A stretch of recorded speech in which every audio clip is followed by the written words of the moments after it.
السلام عليكم ورحمة الله وبركاته. أهلا وسهلا بكم طلبة وطالبات الصف الثالث الإعدادي في مراجعة جديدة من مراجعة اللغة الإنجليزية. والنهاردة هنراجع مع بعض آخر شابتر من الشابترز بتاعت القصة، شابتر نمبر 6، وهناخد الشابتر كله في بعض النقاط الصغيرة كده. Jerry knew the woman Mrs. Fowler who was always very kind. يبقى فاكرين الشابتر اللي فات انتهى لما في سيدة قال لك اللي هي ويلسي لوكينج، يعني شكلها سرية، نادت على جيري بيكر وقالت له ايه جيري بيكر is that you؟ فالسيدة دي هي اسمها ميسيس فاولر، اسمها ميسيس فاولر. and she was a very kind woman، كانت سيدة لطيفة. when they arrived outside her house she asked Jerry to tell her if he had any problems to find work for him as he was one of the best drivers. يعني هي بعد ما وصلها قالت له في أي وقت حصلت معاك مشكلة وما لقيتش شغل أو كان عندك مشكلة في إنك تلاقي شغل كلمني لأنك أنت واحد من أفضل الدرايفرز. Winter came and one evening Jerry was asked to take home a rich man from a large house in the west of London. يبقى طلب منه ان هو يوصل او ياخد رجل غني من غرب لندن، فكان الوقت ده في الوينتر. Jerry waited outside the house until the man was ready. يعني لما راح كان الراجل wasn't ready، فطلب منه ان هو ينتظر until he get ready، لغايه ما هو لغايه ما يجهز. and Jerry waited for more than an hour، فضل مستني more than an hour and the weather was very cold and it was snowing. It was very cold and there was snow in the air. Jerry and Beauty waited for more than an hour before the man came outside.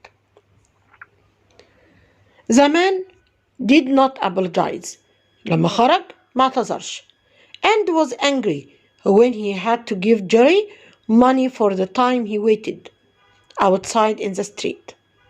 يبقى لما جيري طلب منه ان يدفع فلوس زيادة extra money for waiting in the street he was very angry. When Jerry and Beauty arrived home that night, Beauty was very cold and tired, but Jerry was worse. Jerry coughed all the time، كان طول الوقت بيكح، and Beauty was not put in the carriage for 3 days، يعني قعد 3 أيام ما يحطوش على العربة، وده معناه ان Jerry was very ill. Jerry slowly recovered، يعني ابتدى يتعافى ببطء، but the doctor told him not to drive taxis anymore. Jerry's wife Polly wrote to Mrs. Fowler، راحت بقى كاتبة لمين؟ لمسز فاولر، and asked her to find work، أو she asked her if she had any work for Jerry. Jerry worked for Mrs. Fowler and the family could move to a small cottage near her house.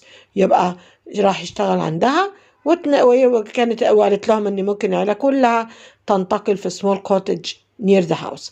And so they sold Black Beauty.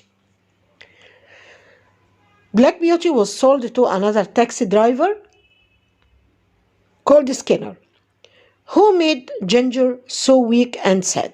يبقى so Skinner was not a good owner. Beauty worked 7 days a week and he never had a good rest or enough to eat. One day in front of a train station، وهما واقفين بقى قدام train station، a family of 4 persons asked Skinner to take them home with all their luggage. يبقى طلب أسرة من 4 أفراد ومعاهم كل الأمتعة بتاعتهم، طلبوا من سكينر إن هو يوصلهم البيت. Beauty tried to pull the carriage. طبعا في الموقف ده الفاميلي had a small daughter. كان عندهم بنت صغيرة.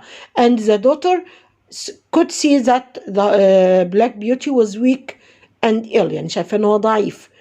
And she asked Skinner if he could carry them and all the luggage home. And Skinner said yes he could. قال لها إن هو فعلا يقدر.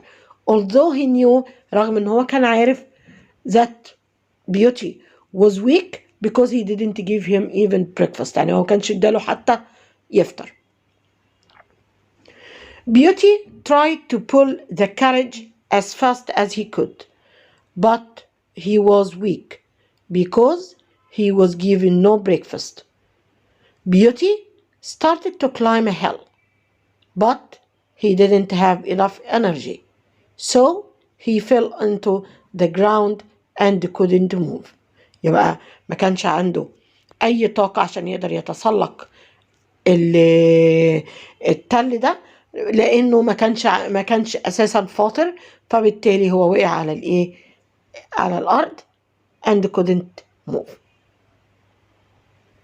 Someone gave Beauty water and Beauty slowly stood up. يبقى في حد جه اداله ميه. Beauty was taken inside and given some food and a vet came to look at him. يبقى جابوا البيطري عشان يشوفه. The vet told Skinner that Beauty needed good food and rest. But Skinner said that he was no good if he couldn't work. لما قال له إن هو محتاج أكل ومحتاج راحة عشان يتعافى، قال له إذا كان مش هيقدر يجر العجلة ومش هيقدر يشتغل يبقى إيه لازمته؟ Skinner decided to sell Beauty. قرر إن هو يبيع Beauty in a market for horses outside London. Beauty was put with the horses that were old or ill-looking.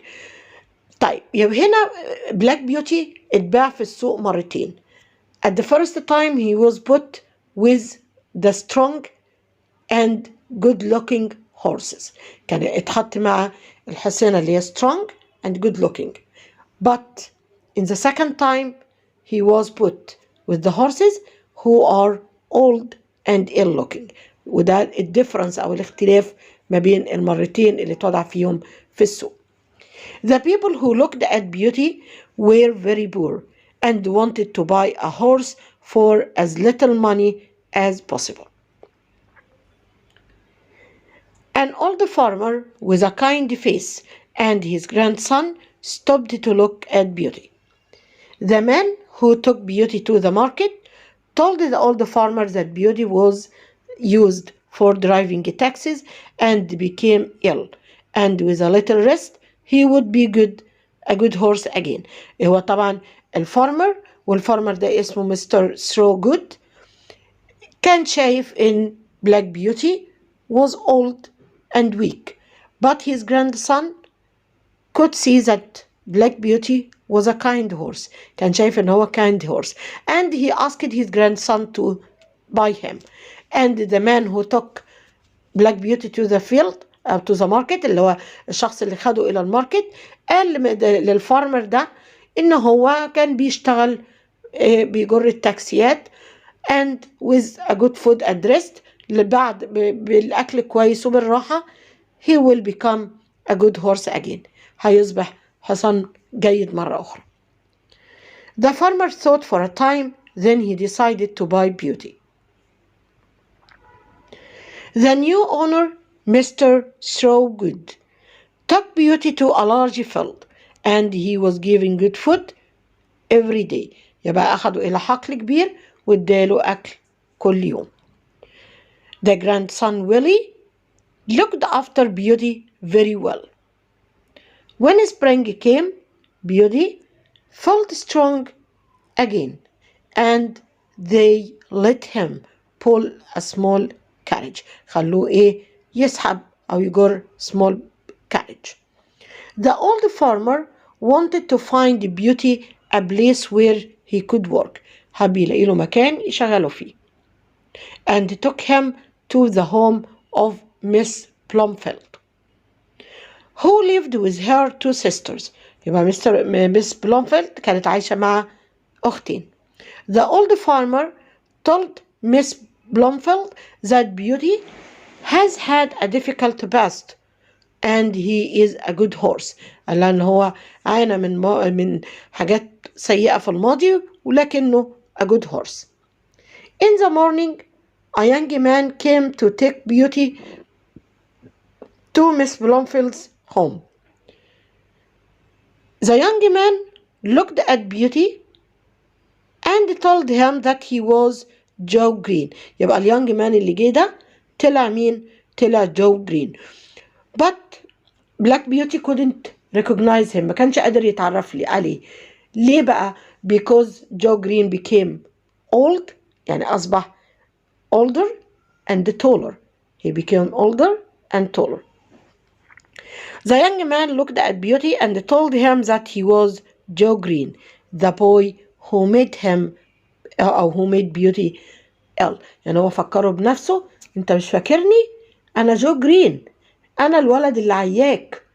طبعا ده كان من الجزء الإيه؟ الأول. Beauty was happy to see Joe Green again, and Joe Green told Beauty that he was a good horse, and they should keep him. هو طبعا هو الكلام ده مش قاله لبيوتي، هو قاله لمس بلومفيلد. يبقى نوت Beauty was happy to see Joe Green again, and Joe Green told مفروض Miss Blomfield that Beauty was a good horse and they should keep him، ان هم لازم ايه يحتفظوا بيه. Joe told Miss Blomfield كمان، يعني كمان قال لها that Beauty was once Squire Gordon's favorite horse, and when they took Beauty for a drive they were pleased with him. Beauty lived in this happy place for a year and Joe looked after him. يبقى عاش في المكان ده لمدة عام وكان جو هو اللي بيعتني بيه. Beauty's work was easy and he felt strong and healthy again and his troubles were over. يعني كل بقى متاعبه انتهت. دلوقتي هنشوف مع بعض حل الأسئلة الخاصة بشابتر نمبر 6 من كتاب المعاصر بيج نمبر 377. Question number 1 بيقول لي match column A with column B. Jerry, Black Beauty, Joe Green, Skinner stopped working because the vet said he broke his leg. يبقى هو توقف عن العمل لأن الفيت قال إن هو broke his leg. طبعا لا، لأن هو الفيت قال إن هو محتاج food and rest. Didn't give Black Beauty enough food. وطبعا ده Skinner. Recognized the Black Beauty from his white foot and white star. This is a Joe Green. Number 3. Became healthy again after Mr. Throgood and his grandson looked after him. He became healthy again after Mr. Throgood and his grandson looked after him. طبعا دوت Black Beauty. Moved to a cottage so that he could work for Mrs. Fowler. Moved to a cottage يعني انتقل إلى كوخ حتى إيه so that يعني لحتى يستطيع أو لكي يستطيع إن هو يعمل لميسيس فاولر. وطبعا ده جيري نمبر 1.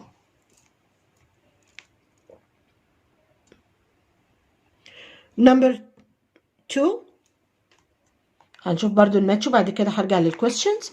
عندي أنا the doctor, Skinner, Mr. Throgood, Black Beauty had easier work in the end. طبعا مين بقى اللي had easier work in the end؟ طبعا this is Black Beauty. Took Black Beauty to a large field to give him good food. طبعا ده Mr. Throgood. Had no problems all his life. طبعا مفيش حد. was يعني ما عندوش ما قابلتوش مشاكل طول حياته. was also a taxi driver. هو كمان كان taxi driver. ده طبعا سكينر. The doctor told Jerry that he should stop driving a taxi. number 1. هنيجي للquestions. Question number 1. Do you think the story had a happy ending? How? هل الستوري ليها نهاية سعيدة؟ طبعا yes. طب ازاي بقى؟ يبقى بنقول ان بلاك بيوتي، وانا هكتبها بس برمزين بي بي. يبقى بلاك بيوتي found a good home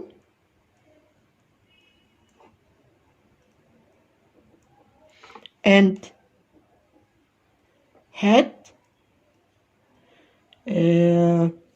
مش عارفة اكتبها ماشي. and had هكتبها هنا فوق. and had easier work. Why do you think that Jerry became ill? ليه Jerry became ill؟ طبعا because he waited for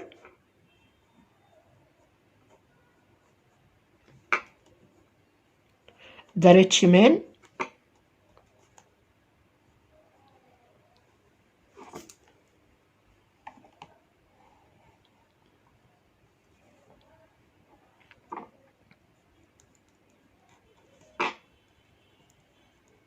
for a long time or for more than an hour,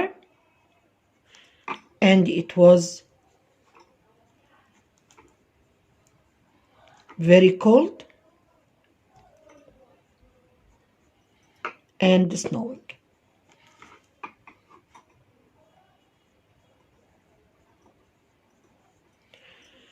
Why do you think that the rich man did not apologize to Jerry when he had to wait for him in the cold?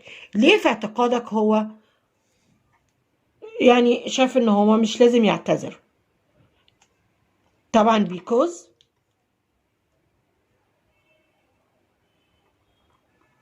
he thought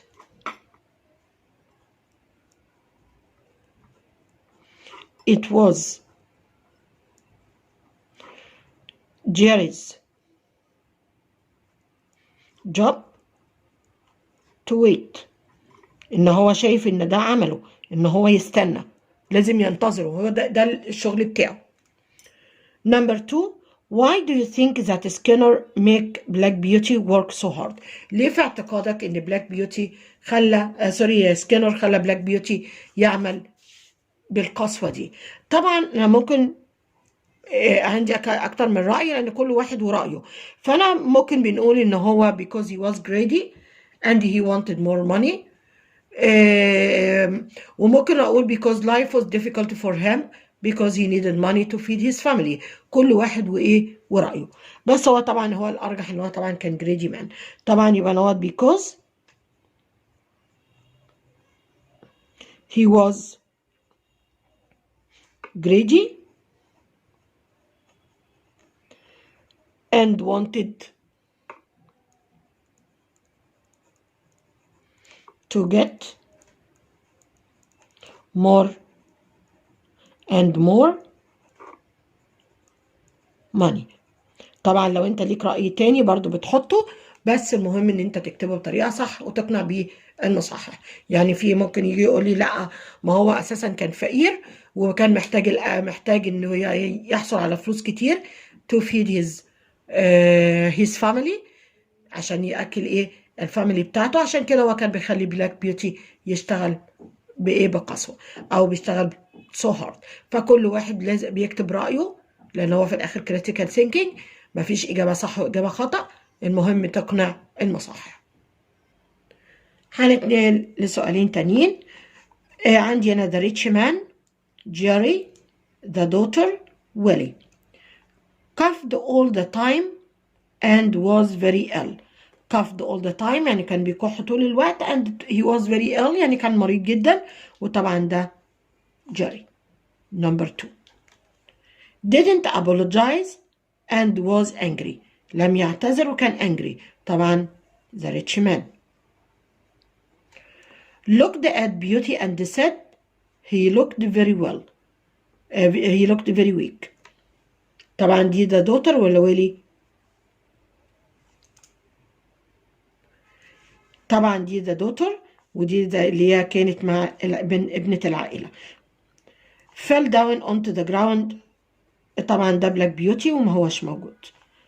was through Good's grandson وده اللي هو ولي. عندي السؤال التاني برضو الماتش. ولي through Good Joe Green Skinner became a tall strong man.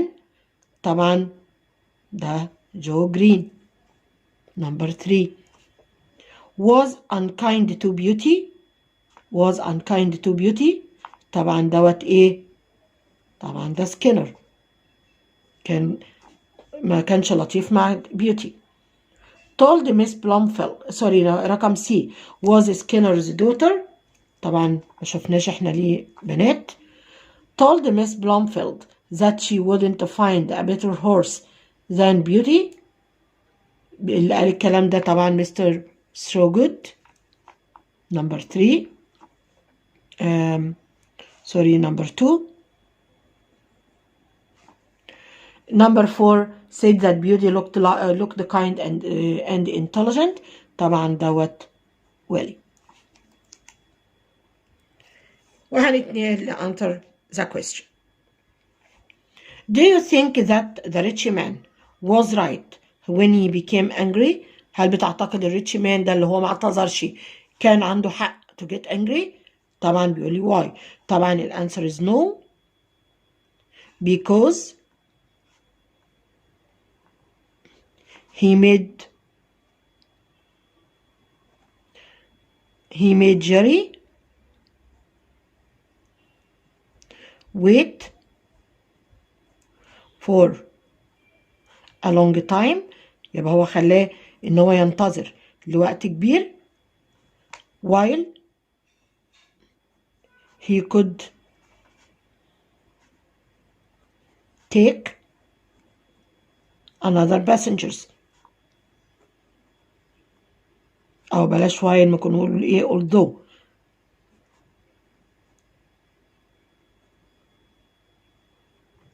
ان هو خلى ايه رغم انه ايه ان هو خلى جيري ينتظر لمده طويله جدا رغم انه في الفتره دي كان ممكن ياخد another ايه passengers.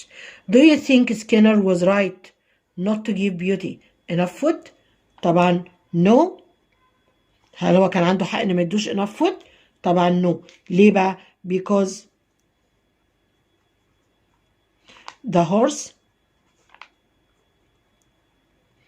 became very weak and couldn't work well. ما قدرش يشتغل بايه؟ يشتغل كويس. unlike Skinner يعني على عكس سكينر. Mr. Throgood was a kind man. give an example. ادي مثال. طيب ايه هو المثال هنا؟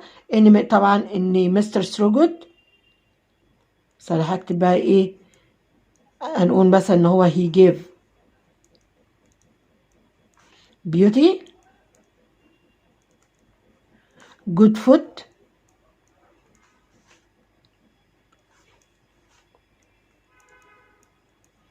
every day and put him in a field to recover. يبقى وضعه في ايه؟ في حقل علشان يتعافى. But Skinner didn't give him any food. Why do you think Beauty's life was easy at the end of the story? ليه في اعتقادك بقى ان Beauty's life حياته كانت سهلة at the end of the story؟ طبعا because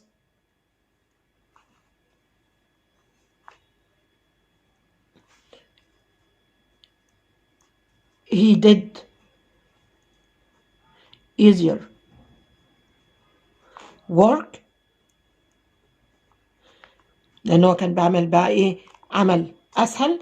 and Joe Green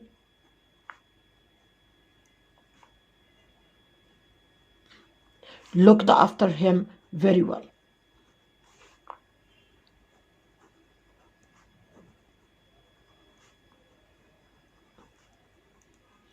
يبقى لأن كمان جو جرين اعتنى بيه إيه جيدا.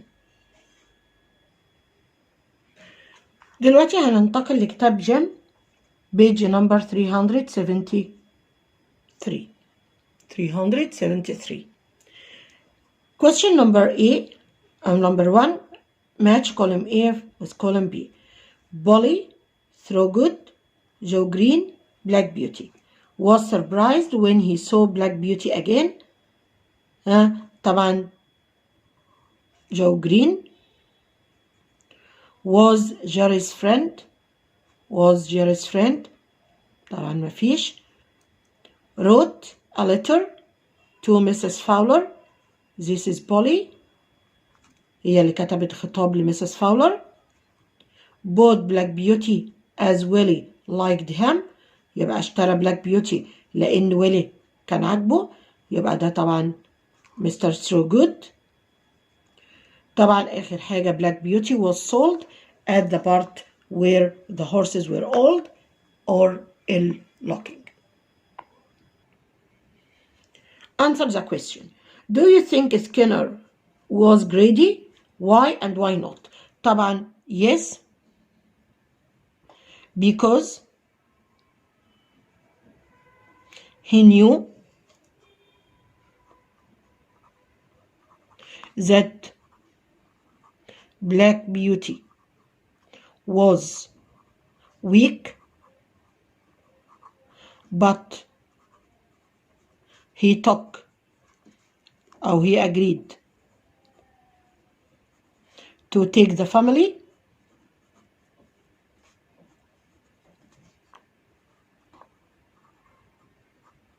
with all the luggage، بكل المتاع بتاعها، so that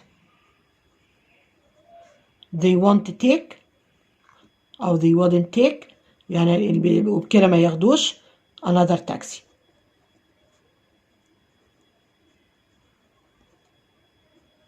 معلش المكان ضيق فأنا مش قادرة أكتب في حتة تانية. In your opinion، أكتب لكم بلون تاني عشان يبان الإجابة. In your opinion why couldn't Black Beauty remember Joe Green؟ ليه ما قدرش يتذكر جو جرين؟ طبعا because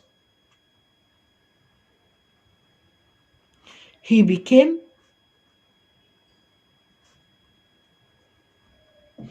older,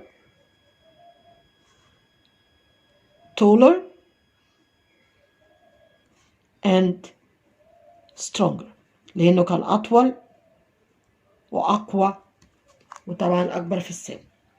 Do you think that Mrs. Fowler solved Jerry's problems? Why and why not؟ هل تعتقد أن Mrs. Fowler حلت مشاكل جيري؟ طبعا yes. طب ليه بقى؟ because she offered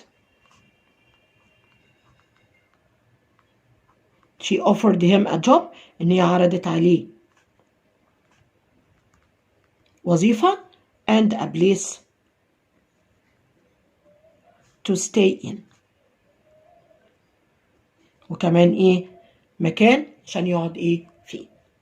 Why do you think Mr. Throgood took Beauty to Mrs. Plumfield؟ هو ليه أخده to Mrs. Plumfield؟ طبعا to find work for Black Beauty.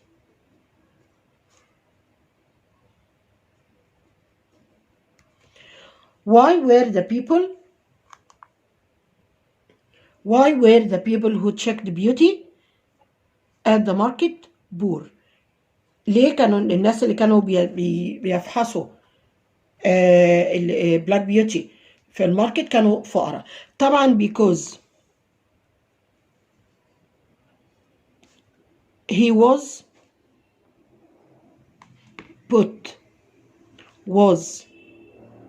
with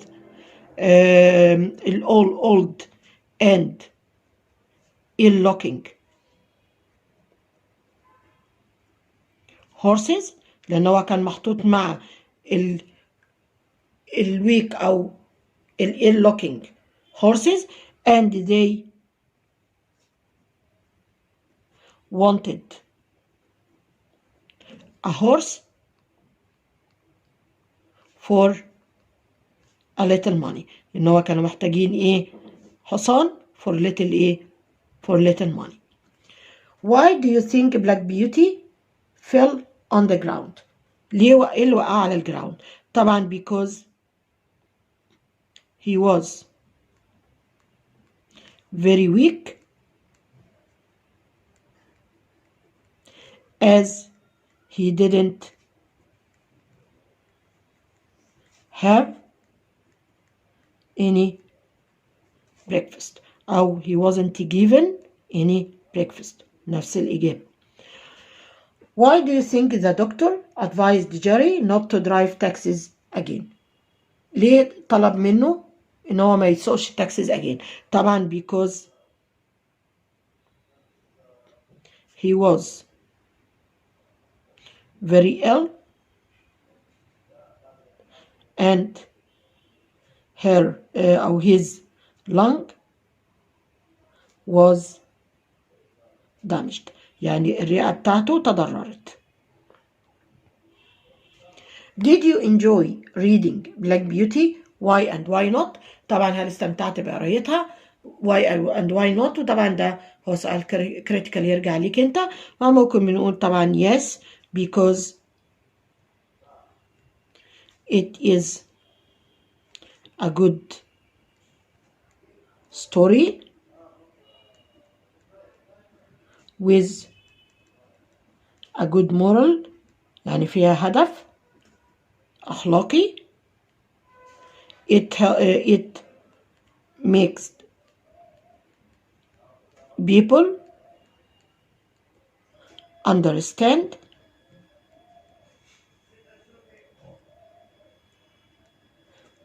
that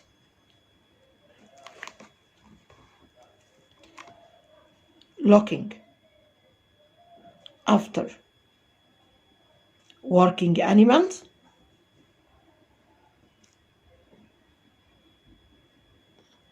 is important.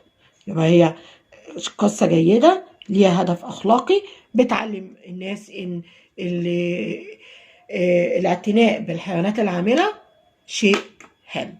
وبكده نكون وصلنا لنهاية الفيديو بتاعنا النهاردة. أرجو أنكم تكونوا استفدتوا. Until we meet again, goodbye.